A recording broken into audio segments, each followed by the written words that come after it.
Dear friends, dear colleagues, good morning from Thessaloniki, Greece.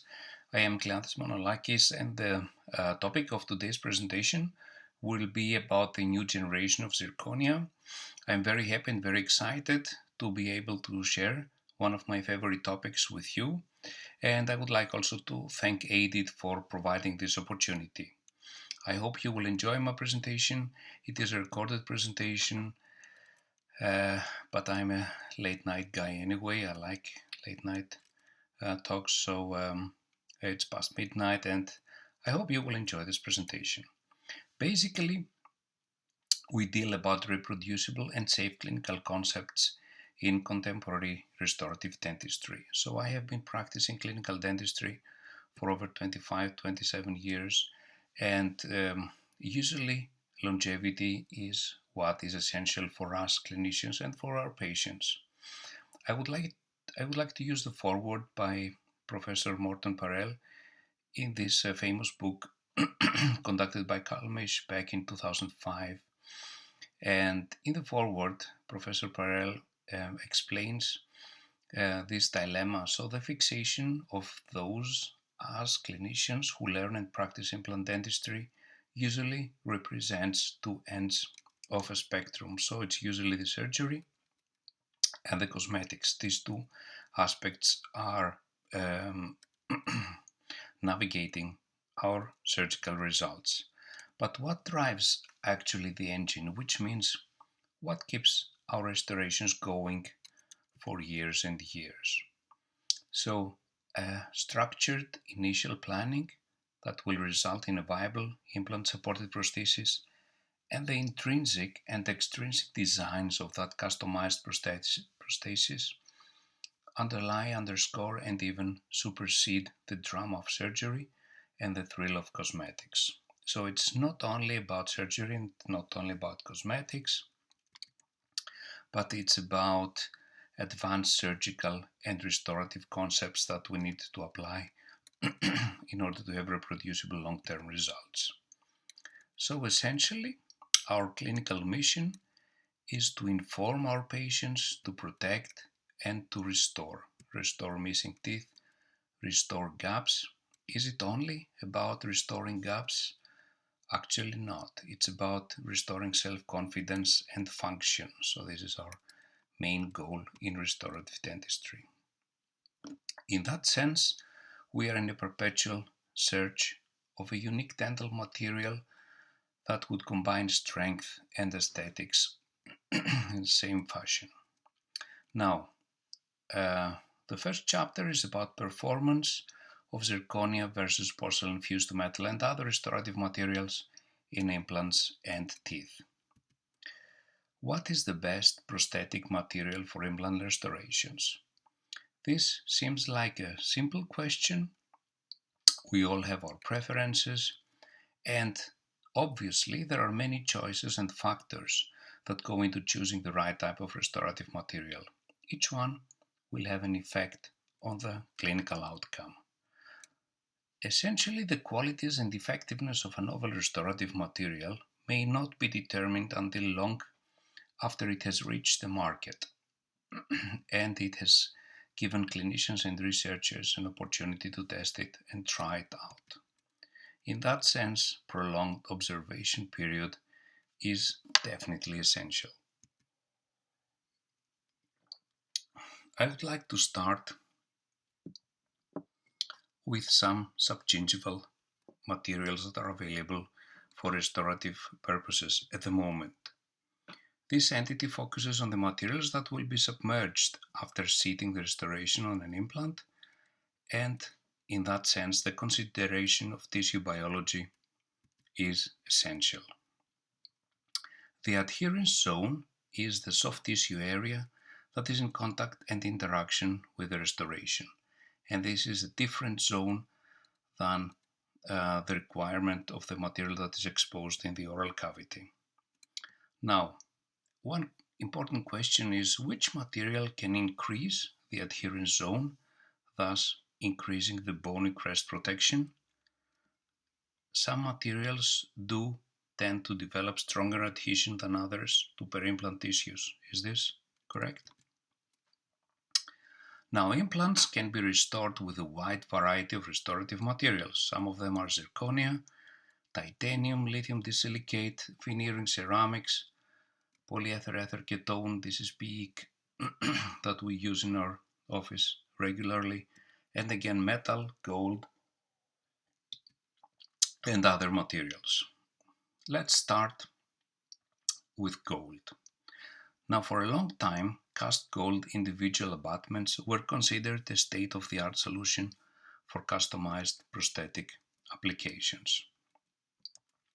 However, the use of gold has decreased due to lack of biocompatibility and high costs. Peri-implant soft tissue obviously do not form a sufficient seal with gold abutments, according to this experimental study in dogs by Abramson and the group of Göteborg, and they proved that soft tissue recession and crestal bone loss can be expected when you use gold abutments. In addition, long-term clinical experience shows that gold tends to corrode and undergo surface changes, according to the results of this study, when it is exposed to peri-implant tissue and body liquids for an extended period of time. So gold should not be recommended as a suitable subgingival restorative material. The next material that I would like to share with you and its performance is composite. So composite resin abutments have been suggested as an alternative way to restore dental implants. In vitro tests, the group of Pascal Magne and Urs Belzer from Geneva published their results in 2011. In vitro tests proved that composite resin abutments are as strong as zirconia ones. However, a major concern is the reaction of peri-implant soft tissue to composite. Why is that? Composite resin surfaces harbor plaque accumulation and they produce increased mucosal inflammation in many cases compared to titanium. Group from Japan published these results back in 2013. The use of composite resin abutments remains limited. They are not biocompatible in the long term. The next group that we would like to investigate is about veneering ceramics. Veneering ceramics cannot actually form a stable junction with peri-implant soft tissue and should be avoided in subgingival positions, according to Abramson and the group from Göteborg. Why? The study they conducted showed that dental porcelain appeared not to be a proper material to establish reliable soft tissue adherence. The outcome with feldspathic porcelain was the least favorable because the extent of soft tissue recession and bone loss was the highest with this material in this material group. This fact is attributed to surface roughness. Veneering ceramics have been shown to be the roughest prosthetic materials used subgingivally. Veneering ceramics also lack the ability of zirconia to preclude the adhesion of bacteria. So in terms of bacterial accumulation, zirconia performs better than veneering ceramics. A modern material that we increasingly use more and more in our daily routine is lithium disilicate. Lithium disilicate has recently become the choice of many clinicians, and this material offers increased strength of 400 megapascal to withstand occlusal loads and can be used in advanced digital workflows.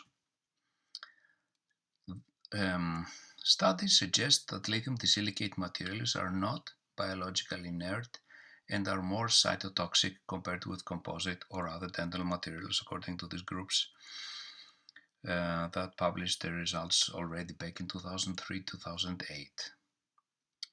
Obviously, lithium disilicate lacks the biocompatibility of zirconia, and zirconia in that sense is likely a better option for subgingival positioning based on a number of studies highlighting its biological qualities. So zirconia is biologically better than lithium disilicate. Still, in case we want to use lithium disilicate in the submerged zone, should we glaze or polish its subgingival part? Essentially, by removing the glaze and exposing the polished denser and smoother lithium disilicate surface increases its biocompatibility. So we don't like glazed lithium disilicate in the submerged zone. So conclusions for the subgingival materials that can be used in restorative dentistry is that zirconia obviously is the best material for subgingival restorations because of its surface quality and the least bacterial attraction. It is simply not sexy for bacteria to adhere on zirconia. Second conclusion is that zirconia is the most biocompatible material available now, and it is followed by titanium, then polished lithium disilicate, and finally veneering ceramics as the least biocompatible option. I think this is a powerful message in terms of how to deal the subgingival, the submerged area for implant-supported restorations. Let's move on to the supragingival materials, which is a different category, or we use different criteria to discuss about the supragingival restorative materials available. In this category, zirconia evokes the best response from perimplantitis subgingival tissues. Okay, so subgingivally, zirconia is the best material available. However, aesthetics are very important for the patient and the clinician to evaluate. So, from the patient's point of view, the choice of supragingival material in terms of function and aesthetics provided is much more important than subgingival biocompatibility issues. Now, for the supragingival restorative materials category, we can restore implants using several restorative materials. For example, feldspathic ceramics on zirconia or metal framework. We can use monolithic lithium disilicate restorations, or we can use monolithic, which is also called anatomical zirconia restorations. This is actually the three groups that we would like to focus in this presentation. Now, for many years, the standard of care was feldspathic ceramic veneering. Porcelain fused to metal possesses optimal aesthetic outcomes, but is a relatively weak material which displays up to 100 megapascal, actually not more. On the contrary, zirconia provides strong, biocompatible, and aesthetic outcome in tooth and implant-supported restorations. In this way, it creates an obvious advantage over porcelain fused to metal restorations. In that sense, the use of zirconia, of course, for prosthodontic rehabilitation has become an everyday practice in dentistry. So this segment is expanding more and more. Medium and short-term studies, unfortunately, we don't have long-term studies on zirconia applications, but this category of medium and short-term studies have shown that zirconia dioxide ceramics, specifically Yttria tetragonal zirconia polycrystal as a core material, has considerable advantages over other framework materials. And it could be considered for usage in any region of the mouth. So the posterior and the anterior area of the mouth can be restored with zirconia. And I will share some clinical cases with you, both in posterior and anterior areas of the mouth. Unfortunately, though, the adhesion of dental porcelain to zirconia is apparently not sufficiently strong to withstand occlusal forces without the lamination or chipping. Within 5 years of observation period, chipping or extended fracture of veneering material can be expected to show in 6 and up to 22% of clinical cases according to these studies. This is one of my cases, so we were very proud to deliver this implant-supported veneered restoration in March 2015, and a few months later we already observed a little chipping on the canine. Is this frustrating? It is definitely frustrating for the patient and also for the clinician. Now, according to the study by Heinze that was published in 2010, 10% of zirconia fixed partial dentures versus only 3% of metal ceramic fixed partial dentures had to be replaced over a 3-year period because of veneer chipping. So more zirconia than porcelain fused to metal had to be replaced. According to the literature, the bond of ceramics to metal is twice as strong as the bond of ceramics to zirconia. Additionally, the veneering ceramic material for zirconia is weaker per definition than that used for metal. So this is the next step in terms of dealing with the chipping of the veneering material. In that sense, monolithic zirconia entered the implant market as a restorative option because of the complications with ceramic chipping that we all clinicians observe occasionally. So monolithic zirconia restorations have no ceramic veneering. The entire restoration is made exclusively from zirconia. The monolithic zirconia is especially indicated in implant-to-implant occlusal situations. These are cases where the entire occlusal load is applied to implants and occlusion is stable, according to the study by Professor Linkevicius, published in 2019 by Quintessence. This is an exceptionally useful book for the clinician. So primary application of monolithic zirconia restorations are posterior implant-to-implant occlusion. My last case will deal with this clinical situation. So there has been an evolution of modern monolithic zirconia, and our favorite material in our dental office is the 3D ProZir by Aidite. We will talk extensively, and I will show you cases extensively about the clinical applications of this specific zirconia category. So the Yttria TZP has been used for all ceramic fixed dental prostheses since the mid-90s, so it's not a very new material. We have enough experience with the TZP already on the market. One of my cases back in 2019, we have been using in our office zirconia for over 10 or 12 years, I think. Optical properties of the first generation of zirconia were like the clinical single case you see on the left side of the slide. So it has a light scattering property which is pretty high. In that sense, our restorations appear almost opaque. They most of the time they need to be covered with a veneering material in order to give pleasing aesthetic outcome. Now in recent years we have the development of monolithic translucent zirconia dioxide restorations that do not require veneering ceramics, and we use them regularly. In that sense, for supragingival materials, conclusions are that zirconia frameworks veneered with feldspathic ceramics occasionally cannot withstand, unfortunately, the occlusal forces in the posterior region due to weak adhesion and ceramics infirmity.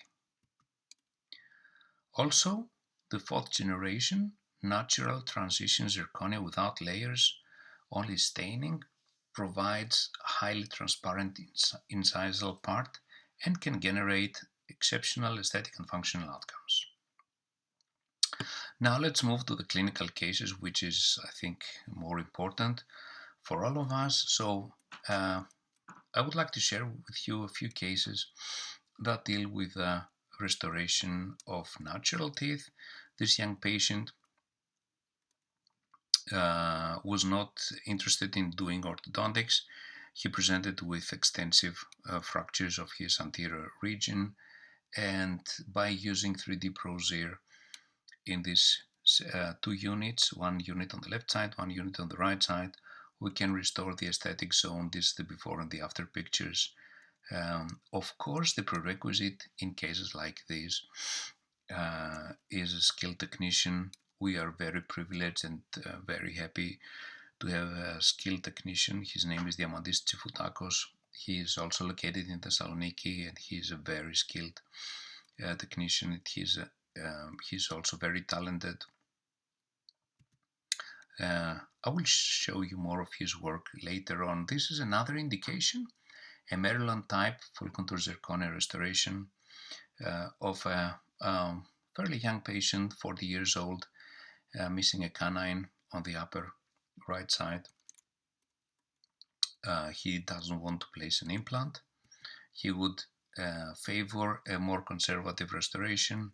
So in this case, we can produce a Maryland type bridge that is cemented with MDP containing resin. We have enough literature over 10-12 years. The longevity of this type of zirconia cemented with MDP composite, glutin composite, is exceptionally well. One extensive case involves the whole upper segment, so we want to replace this bit old-fashioned metal acrylic bridge with cross arch full contour zirconia bridge. That is also we also used 3D Pro in this case, and so can face this challenging clinical situation. Now I would like to move on with just one case on single implants. We have many cases on single implants, but I chose this one. We used an older type of zirconia, less translucent that we would use today, but with an exceptional longevity, 7-year follow-up. It's a beautiful restoration that withstands the time without any chipping or without any kind of controversy. I would like to continue with some clinical cases on fixed partial dentures. This is the baseline of a case that we started dealing with back in 2014. The patient that has been in our office for many years. For some reason, probably neglect or not so good cleansability, we are facing some unsalvageable pontics, and this case was restored with a couple of implants. In the anterior area, it was a guided surgery case. This is the framework try-in, and the final restoration is a zirconia layered bridge, 4-unit bridge that is screw retained. Our standard technique is screw retained restorations. We don't use cement retained restorations, and we try to avoid cement retained restorations as far as possible because of the issues that are dealing with retrievability. We always want to have access to the implant abutment interface. So this is the zirconia layered bridge in situ, screw retained, and this is the final outcome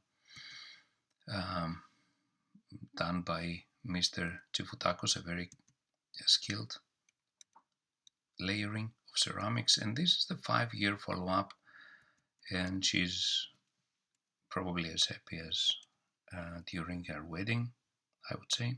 At least she's smiling and she's feeling self-confidence for this restoration. So zirconia, we have an clinical experience of zirconia over 10 years, and their performance is exceptional. Although, as you can see on the right side, we had quite unfavorable restorative baseline in this specific case. I would like to continue with the second case, which involves also a replacement of missing teeth in the aesthetic zone. And in this case, we used Zirconia Monolithic, and it was also an immediate loading case. 1-year follow-up.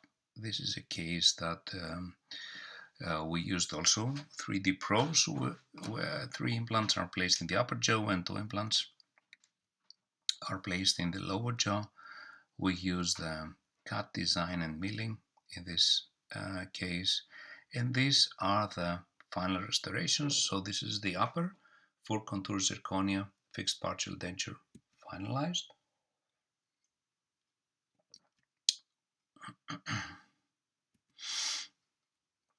This is the final outcome for the upper jaw, and this is in situ, the upper bridge placed on the implants, and this is again the lower full contour zirconia. So there is no layering, it's just staining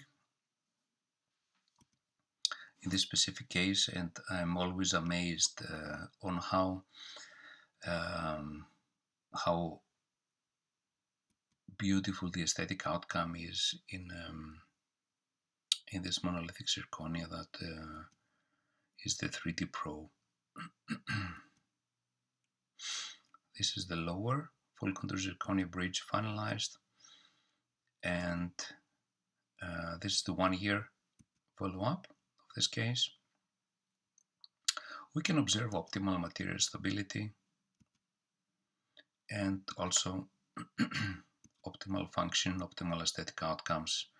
So I believe that monolithic, 4th generation monolithic zirconia, and especially 3D Pro, is a very powerful tool in order also to create bond with our patients. Okay, so this is what we need. We need a happy patient, and we need to feel confident that we provide proper aesthetic and functional outcome. This is one of our more recent cases. It's only 6-month follow-up. Again, aesthetic zone, lower jaw, zirconia monolithic, delayed loading. It was a mess. Many teeth were fractured, some roots that had to be removed. 4 implants were placed in the extraction sockets, and this is the final restoration. Again, a screw retained, a monolithic full contour zirconia, that bridge restoration that was produced by using the 3D Pro. There is no layering in this case, only staining and polishing. I believe that the aesthetic outcomes can be very exceptional also in demanding cases like this specific one. Our patient, she's a female patient, the age of 50. She's cleaning properly. We have enough attached gingiva, not too much in this specific case, but it is sufficient to produce this pleasing final outcome, which is also, in terms of aesthetics and functions, exceptional. Next case is again an older patient in the age of 70. It took him about 10 or 15 years to decide to restore his failing dentition. It's almost a terminal dentition. You can imagine that only few teeth in the upper jaw can be preserved. According to the CBCT, many of his teeth in the anterior area are not in the bone housing anymore. They are only connected with resin to one another. Okay, so this is an interesting baseline. After, of course, we don't go for immediate loading. In this case, it is always submerged healing. And after the healing time has been, after we've been waiting for a healing time of approximately 3 months, we do the uncovering, and then we restore the implants with multi-abutments in order to produce screw-retained restorations. This is the finalized layered anterior restoration. Again, we use 3D Pro in this case, and layered because we need the pink porcelain in the gingival part, and the posterior is a monolithic, no layering. Unfortunately, due to SARS-CoV disease, Our patient failed to come to the appointment that we had last week for final placement. So I hope in one of our next presentations I will be able to show the clinical results. But I would like to share the clinical results with this case, which is one of my favorite cases. Again, cross arch, upper and lower, with zirconia, monolithic and layered. Fairly young patient, 50 years old. And this is the baseline. Upper jaw completely dentulous, lower jaw terminal dentition. And the cause for this disaster is that he fears extremely dental services. So he totally neglected his oral situation because he had terrible pain during his dental visits in the past. Okay, so this is a clear message also for us that we should respect our patients' feelings and pain. Okay, so our treatment should be as painless as possible. In this case, after discussions and after defining a treatment plan with this patient, we could proceed. He allowed us to proceed for immediate loading protocol because we get appropriate primary stability, 6 implants in the upper jaw and 6 implants in the lower jaw, and this is his natural outcome with a provisional restoration. So this is a composite veneered restoration metal framework and composite veneered excuse me, this is a restoration that will stay in the oral cavity for it depends, 6 months or 1 year or 1.5 years according to our clinical priorities and the time limitations of our patients. 1 year later, we observe optimal implant integration and beautiful soft tissue maturation. He is cleaning properly. Also in the lower jaw, same results. Now this is the upper jaw finalized. This is the case that I'm presenting for the first time. So you're the first ones that I am sharing this beautiful case with you. This is an extensive case actually, and this is it's a cross arch zirconia restoration on the upper jaw. This is the upper jaw finalized. We have one pontic on each side. These are the final pictures. Again, very beautifully mastered by our dental technician here in Thessaloniki. After the cementation of the titanium cylinders, which is a step that can either be done in the lab or intraoral, this is the lower jaw, which is again finalized. Again, we use 3D Pro for this case. We have one pontic on the one side, we have one pontic on the other side. And this is the final outcome of the lower jaw. And this is the delivery day.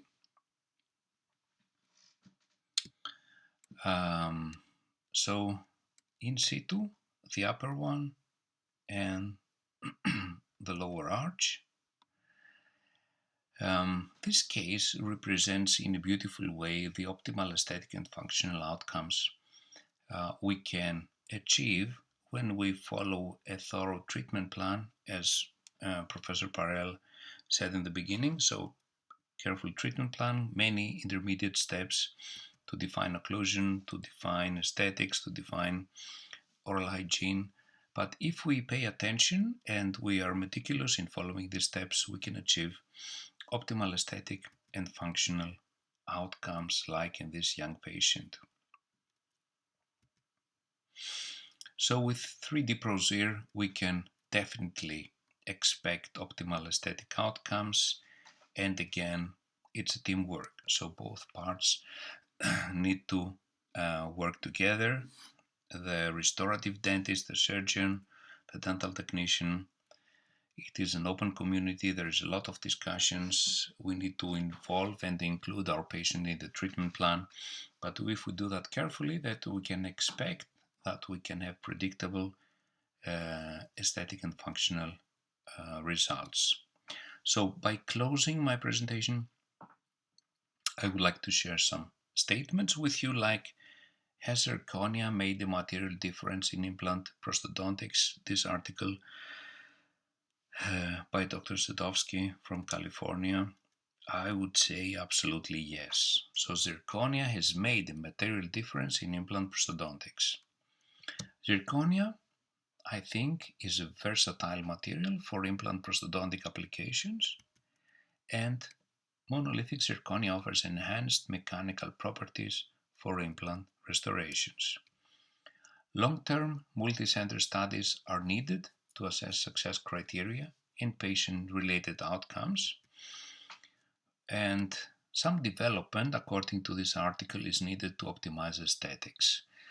I believe that a skilled technician and a beautiful and strong material like 3D Pro can already provide optimized aesthetics. So I would like to thank you very much. Unfortunately, you cannot see me and I cannot see you. I hope we will meet live someday. This is my hometown Thessaloniki. It has a long history of over 2,500 years, and it has also beautiful nightlife. Pictures you see in the lower part of my presentation are before the COVID situation. Now bars are opening little by little, so by the summer I hope we can party a little bit more. Thank you very much for staying with me.